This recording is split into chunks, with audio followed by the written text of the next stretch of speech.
Είμαστε αυτή τη στιγμή μέσα στον ηλεκτρικό. Πάμε να δούμε το Ελλάδα-Σκωτία. Έχει πάρα πολλούς Σκοτσέζους, οι οποίοι... Έχει πάρα πολύ... Ναι, γενικά γίνεται της ποτάνας με τους Σκοτσέζους. Ναι, ουρλιάζουν Σκότλαντ. Σκότλαντ, ναι. Να ακούς. Όντα. Ναι. Τέλος πάντων, τώρα σε κανένα 2 λεπτό, 3 λεπτό ξεκινάει ο ηλεκτρικός πάνω στο γήπεδο. Κοιτάξτε, σήμερα είναι σημαντικό μάτς γιατί παίζει Ελλάδα-Σκωτία για Nations League, για να ανέβουμε κατηγορία, να πάμε στη Ligue Α. Οπότε θέλουμε την νίκη για να προηγηθούμε, είναι διπλό παιχνίδι. Θα παίξουμε και στη Σκωτία, θα παίξω στις 23 του μήνα, την Κυριακή.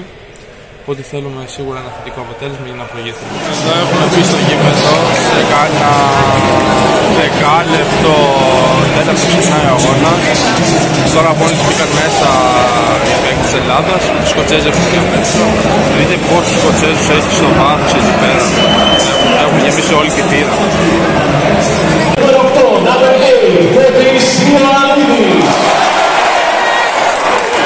Τώρα λέει τους παίκτες που θα παίξουν στο μάτς.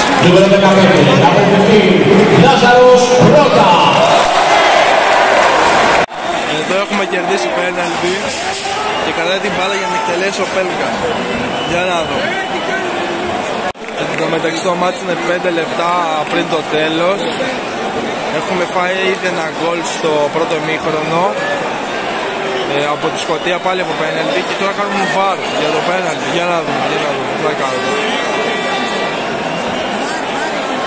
Βάρ έχει. Νομίζω πάει να το δει. Όχι, τι κάνει. Τι έδωσε.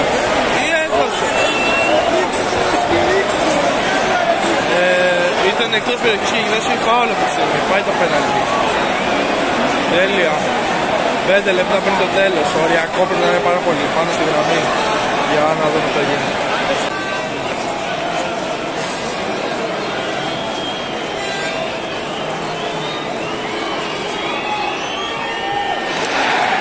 Λοιπόν, μάγκες, έχουμε γυρίσει σπίτι.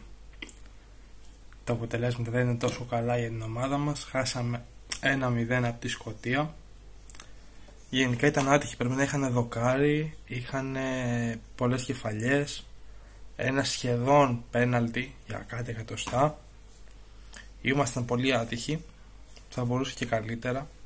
Τώρα ξαναπέζουμε σε 3 μέρες μέσα στη Σκωτία. Άμα βάλουμε ένα γκολ γίνεται ίσο πάλι το μάτς, γίνεται ισοπαλία. Αλλά είναι δύσκολο, πρέπει να μπει ένα γκολ τώρα και εκτός έδρας κιόλας. Πρέπει να το προσπαθήσει η ομάδα, να το πιστέψει για να γίνει. Γενικά ήταν ένα καλό μάτς, πολλές τέτοιες ευκαιρίες κλασικές που λέμε, αλλά είχε σουτ, είχε ένταση ο αγώνας, ήταν ένα καλό μάτς. Κόσμο ήταν φουλαρισμένο το γήπεδο, έκανε και μια ανακοίνωση για 31.483, ήταν full. Ήταν και sold out το μάτς.